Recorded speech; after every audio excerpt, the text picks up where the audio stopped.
Shipping 1 kilogram of steel from Earth to Mars costs $150,000.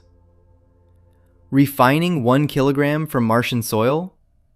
Less than 10. The math is obvious. The engineering is not. Don't think of going to Mars as a mere sightseeing trip. Humanity's real goal is to live long-term on this red planet. Therefore, the vehicles and logistics that serve humans must be manufactured right here. No exceptions. But at an average surface pressure of just 6 millibars, based on NASA's atmospheric profiles, molten steel behaves completely differently compared to Earth. The real question with current technology is, how do you refine high-strength steel? And how do you weld load-bearing, high-pressure structures when the atmospheric pressure is less than 1% of Earth's? The metal boils. Honestly, no heavy industrial shipyard has ever been designed to operate in a near vacuum before. To survive, we must build a manufacturing hub that operates under Martian physics.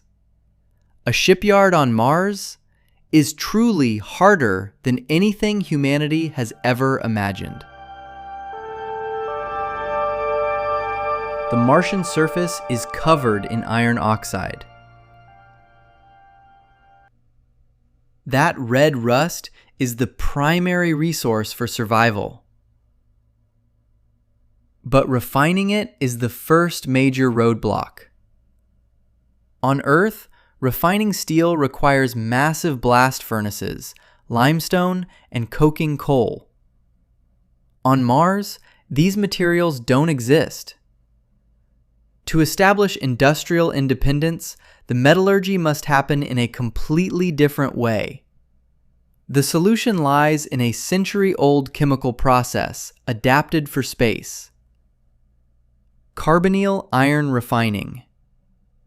First, autonomous rotating magnetic drums extract hematite from the Martian soil.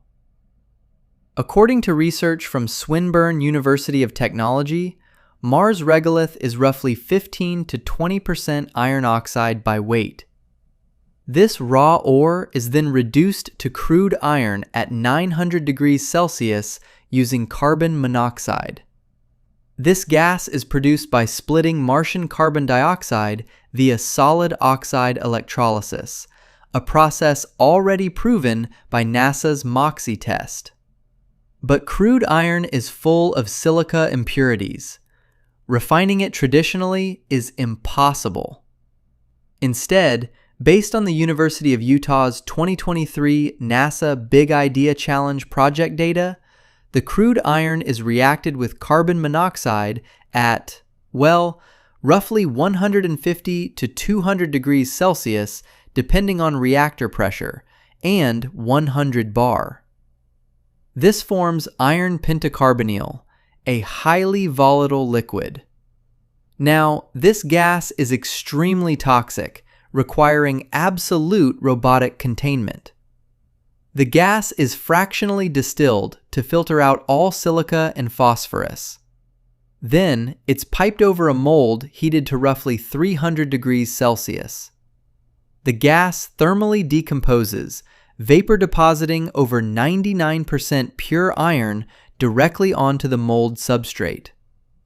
That's solid-state metallurgy without a liquid phase. Run the physics.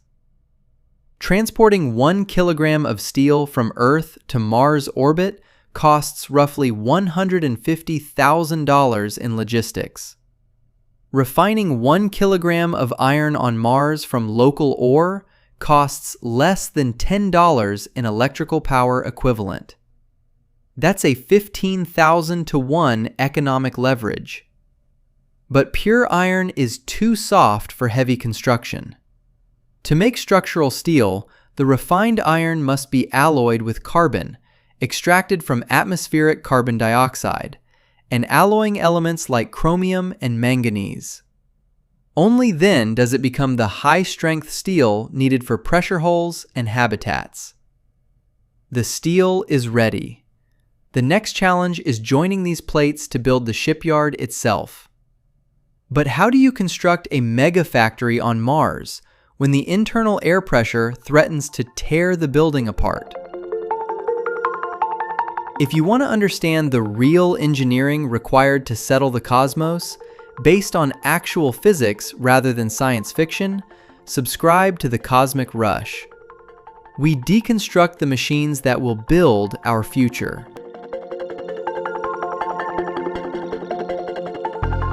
Fabricating refined steel plates into large vehicles and pressurized habitats requires a massive hangar. On Earth, heavy assembly buildings like SpaceX's Starbase Gigabay stand over 100 meters tall. But building an identical pressurized hangar on Mars creates a catastrophic structural problem. The physics won't allow it. Consider the pressure differential. Pressurizing the hangar to Earth-like 101.3 kilopascals against the Martian 0.6 kilopascals creates an outward load of 10 tons per square meter. For perspective, that's like stacking 10 cars on every single square meter of the walls. For a 100-meter tall facility, the total upward buoyancy force exceeds 100,000 tons. The building would tear itself from its foundation. While gravity anchors heavy structures on Earth, the Martian pressure differential acts as a giant pressure balloon, demanding hundreds of thousands of tons of post-tension steel anchoring cables. Honestly, keeping a structure of this scale pressurized on Mars is a recipe for disaster. It is a pressure trap. The solution is to eliminate internal pressure entirely. The Mars shipyard must operate as an unpressurized hangar, filled only with the thin Martian carbon dioxide. Humans can't enter this workspace. Instead, autonomous gantry cranes and robotic arms handle all steel positioning, mold alignment, and heavy structural assembly. Robots take absolute control. Although the hangar is unpressurized, the robots and machinery still require protection from solar radiation, diurnal thermal cycling, and micrometeorites. This shielding dome is constructed from Marscrete. According to research by Professor Hussam Tutanji from the University of Alabama in Huntsville, space-grade sulfur concrete is made by mixing 70% Martian regolith with 30% molten elemental sulfur. No water is required. The sulfur is heated to 130 degrees Celsius, melting into a liquid binder that coats the local soil. Traditional concrete requires liquid water, which is a precious survival resource on Mars. Marscrete requires zero water. Once poured and cooled, the sulfur concrete solidifies into a radiation-blocking shield that maintains its full compressive strength even under the sub-zero temperature conditions. Cold becomes an asset. According to additive manufacturing tests conducted by Northwestern University for NASA's Habitat Challenge, sulfur concrete can be extruded continuously to build thick, interlocking load-bearing arches. A network of autonomous concrete printing robots can deposit this material layer by layer, building the hangar shell without human labor. The resulting dome provides a stable thermal insulation and radiation-shielded envelope for the manufacturing robots inside. Shell by shell, the shipyard rises. This unpressurized hangar solves the structural load challenge. But it exposes the fabrication zone to the raw Martian atmosphere. At just 0.6 kilopascals of pressure, the liquid phase of metal can't remain thermodynamically stable. Standard arc welding heats iron past its Martian boiling point, vaporizing the liquid weld pool and leaving the weld joints compromised by severe gas porosity. Liquid steel boils away. Standard fusion welding on Mars? It's a showstopper. At a surface pressure of just 6 millibars, the boiling point of iron drops from over 2,800 degrees Celsius to roughly 1,900 degrees. But standard welding arcs exceed 3,000 degrees. The moment you strike an arc, the liquid metal pool boils and vaporizes instantly. What's left behind is a highly porous, structurally useless joint. Liquid steel literally turns to vapor. To construct pressure holes on Mars, the metal must never melt. The solution is solid-state welding, specifically friction stir welding. The friction heats the steel to 1,100 degrees Celsius, making it plasticized but not molten. The tool then stirs the hot, solid-state metal together. Since the temperature remains well below the Martian boiling point of iron, no vaporization occurs. The resulting joint is completely dense and defect-free. However, FSW isn't a simple robotic task. Based on aerospace application data from NASA's Marshall Space Flight Center, the rotating tool pin requires massive downforce to forge the steel. On Earth, rigid hydraulic frames support the welding head. On Mars, the gantry cranes operating in the low-pressure atmosphere must be anchored directly to the bedrock to withstand these forces. The Shipyard can't rely on gravity. It relies on tension. Based on what SpaceX has released publicly, they already utilize this solid-state process on Earth to fabricate critical Falcon 9 propellant tank components. On Mars, FSW is the difference between life and death. The hulls of starships and human habitats must hold 100 kilopascals of internal pressure against the Martian vacuum.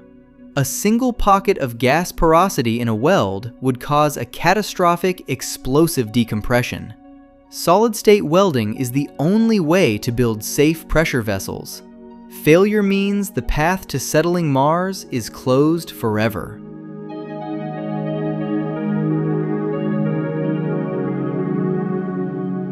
But even in an unpressurized hangar, the factory faces a microscopic killer: Martian dust.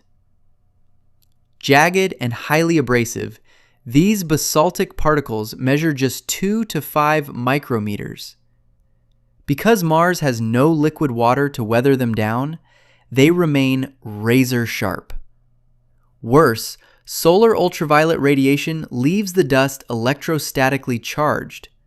Instead of settling, it actively clings to and grinds down moving robotic joints, destroying standard industrial bearings within weeks. To survive, the factory's robots must abandon physical contact. Instead of mechanical teeth, robotic joints transmit torque using magnetic non-contact gears. By utilizing alternating magnetic poles, these gears transfer mechanical force across a physical gap without ever touching. Any dust falling between them simply passes through harmlessly. Which, when you think about it, is a pretty elegant solution. For rotating shafts requiring mechanical seals, engineers utilize ferrofluidic seals, a technology proven in microchip manufacturing. Based on NASA Jet Propulsion Laboratory clean manufacturing standards, these seals trap magnetic fluid in place using permanent magnets. This magnetic barrier forms a perfect liquid seal, keeping microscopic dust out of internal lubricants while letting the shaft spin freely. It provides a wear-free physical barrier. By eliminating friction and sealing core components, these robotic builders can operate continuously through the worst dust storms. The mega factory remains secure. When you combine these engineering solutions, the full picture of Mars manufacturing emerges. Carbonyl refining yields high-purity steel without blast furnaces. The unpressurized Mars-Crete hangar eliminates structural pressure loads. friction stir welding builds airtight holes without boiling the metal. And magnetic components protect the machinery from abrasive dust. This isn't just a shipyard, it's the foundational industrial core for long-term survival.